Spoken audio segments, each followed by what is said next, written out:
ये जो ऑर्डर निकला है कि आप तिरंगा हर किसी घर पे लहराइए,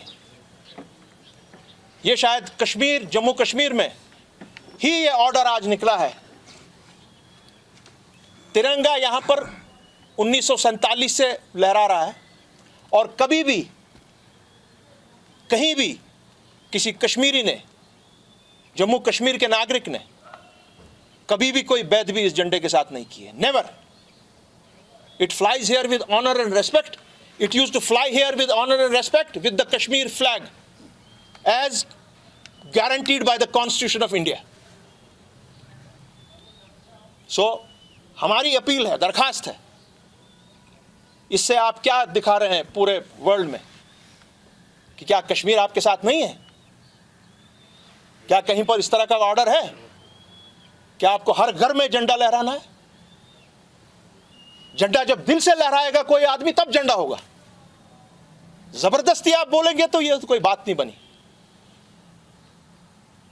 मैं उम्मीद रखता हूं कि इस ऑर्डर को भी लेफ्टिनेंट गवर्नर साहब, हुकूमत हिंद इस पर नजरसानी करेगी, क्योंकि ये एक अच्छा मैसेज नहीं देता है। एक और अहम चीज है कि दो बंदे, एक जो उदयपुर में पकड़ा गया और जो दूसरा हमारा रियासी साइड में पकड़ा, आईटी सेल का, वो बीजेपी का बंदा था।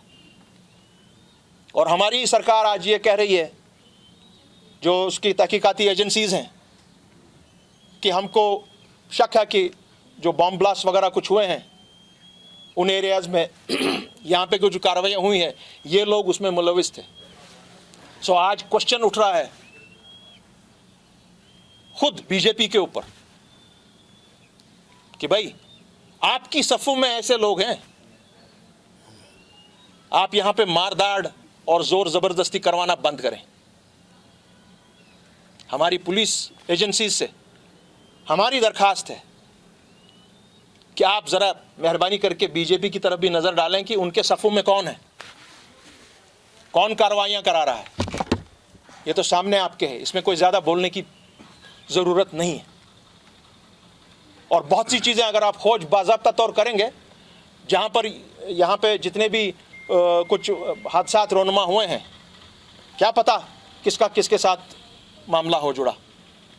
अगर हम जैसे किसी आदमी का फोटोग्राफ जिस तरह आज निकल रहे हैं सियासी लीडरान के साथ, आपने तो उन जैसे आदमियों को अभी तक FIRs के तहत, जेलों के तहत पता नहीं कहाँ कहाँ भेजा होता, तो आप क्या कार्रवाइयाँ कर रहे हैं। बीजेपी के लिए भी तो कानून वही है जो हम सब के लिए कानून है। तो मेहरबानी करके मैं उम्मीद रखता हूं लेफ्टिनेंट गवर्नर से कि इस पर भी ज़रा वो ठोस कार्रवाई करेंगे और दिखाएंगे कि law is paramount and it is equal for everybody, irrespective of his party, irrespective of reason, religion and party affiliations. हमने आज तक इवन इन द 90s ऐसी सिचुएशन नहीं देखी है कि इस तरह से यात्रा को कंडक्ट किया जाए। अगर आप होस्ट को ही कहेंगे कि आप दुकानें अपनी बंद करें, आप एक एंड से दूसरे एंड तक हाईवे में क्रॉस नहीं कर सकते हैं, यह शायद बहुत ज्यादती है कश्मीरी अवाम के साथ। क्योंकि कश्मीरी वो बंदा है जो अपने हिंदू भाई बहनों को, बुजुर्गों को, माओं को कंधे पे लेकर गुफा पे, यात्रा पे ले जाता है।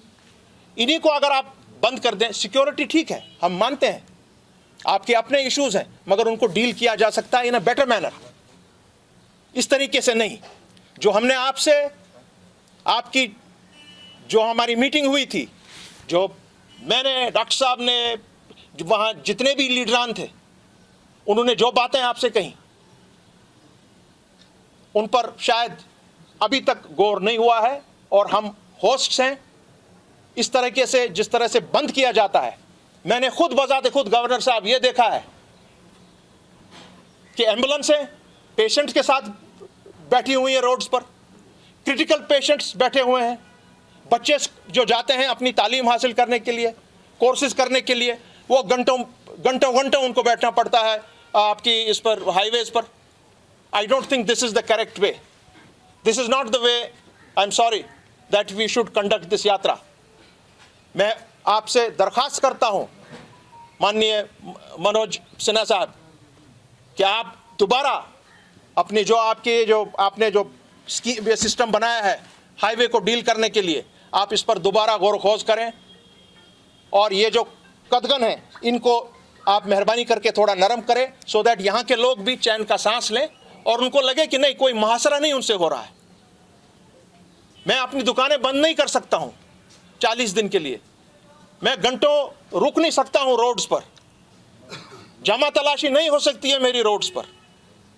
90s में भी इस तरह से नहीं हुआ था, जब उस वक्त की हालत बहुत ही अबतर थी आज की हालत से। मैं मजबूर हुआ आज आपके प्रेस के सामने आने के लिए इसी वजह से कि आप ये चीज़ों को बंद करें, क्योंकि 40 दिन का ये मैटर है और यहाँ के लोग जो बाहर से आते हैं वो बहुत ही खुश रहते हैं यहाँ पर हमारे लोकल से, कोई प्रॉब्लम नहीं है। हम आपको आश्वासन देते हैं यहाँ के लोगों की तरफ से, देयर इज नो इश्यू, कोई हाथरा पे हाथ नहीं लगाएगा। मैं तो इतना तक कह रहा था कि आप अपना अगर ये तामझाम बंद भी करेंगे और यहाँ के लोकल्स को छोड़ देंगे ये काम करने के लिए, बहुत खुशनुमी से ये यात्रा अंजाम दी जाएगी। मैं उम्मीद रखता हूँ कि आप इन चीज़ों को दोबारा गौर करेंगे। जिस तरह आपने फ्रूट ट्रक्स वगैरह उस पर आपने एक्शन लिया, आप वो एक्शन लिया जो हमारे साथ आपने वहाँ पर बात सुन के आपने कहा हाँ हम ये नहीं होने देंगे, हम कोशिश करेंगे कि कम से कम मुश्किलात हों कॉमन इंसान की।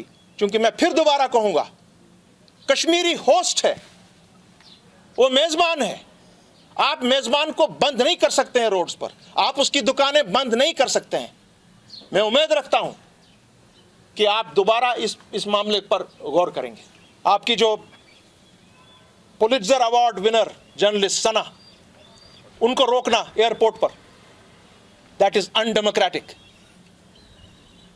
और उसी के साथ साथ मैं इतना भी कहूं कि जो आजकल माइनॉरिटीज के साथ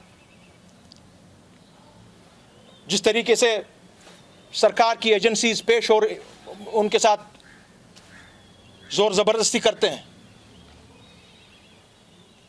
सर, माननीय होम मिनिस्टर, माननीय प्राइम मिनिस्टर, जहां पर भी कहीं किसी भी माइनॉरिटी, हिंदू माने मुसलमान, सरदार, क्रिश्चियन, दलित, जो भी माइनॉरिटीज हैं, जिस तरीके से उनके साथ डील किया जा रहा है, और अगर कहीं पर कोई जान ज़ाया होगी, कहीं पर कोई आप और ऐसी कोई कार्रवाई करें कि घरों के घर तबाह जाएंगे, तो ये जिम्मेवारी direct home minister of India और प्राइम मिनिस्टर पे अब आ जाती है। जिस तरीके से इस लड़की को रोका गया, that is absolutely undemocratic and unconstitutional, ऐसा नहीं होना चाहिए।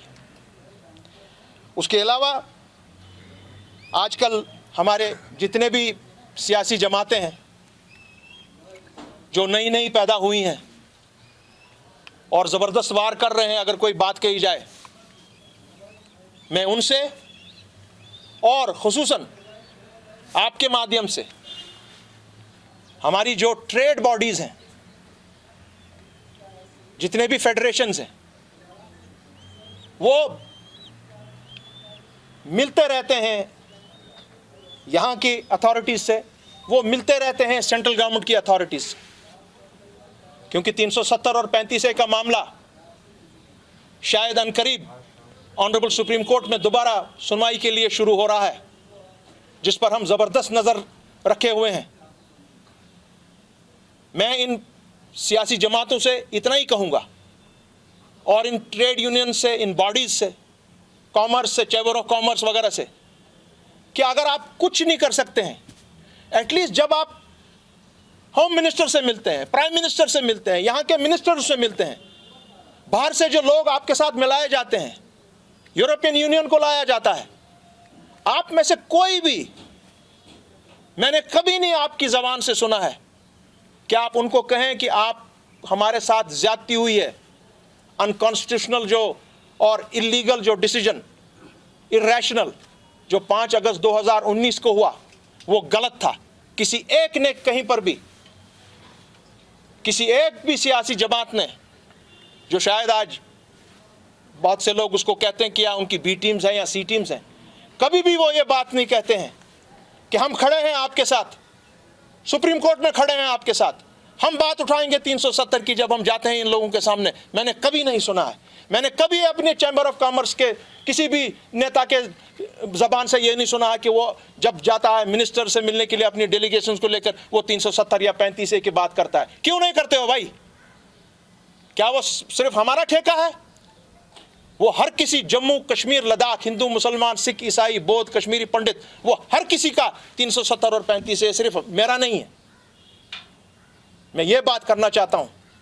और आप सिर्फ अनाप शनाप बातें बोलते हैं कि अब जी लूट मारा है, ये किया वो क्या। भाई जिसने लूट किया है लाओ सामने उसको, बताओ हाँ भाई ये लूट है, ये आपने किया है, देखा जाएगा, कानून कार्रवाई करेगा। ये चीजें, ये 3-4 चीजें इश्यूज थी जिन पर मैं आज आपसे बात करना चाह रहा था। और लास्ट में, क्योंकि अभी हमने हाल ही में PhD का वाइट पेपर शाया किया है और चूंकि उसकी किताबचे महदूद थे और वो पहुंच गए हैं चारों तरफ से, पूरे मुल्क में भी और यहाँ पर भी।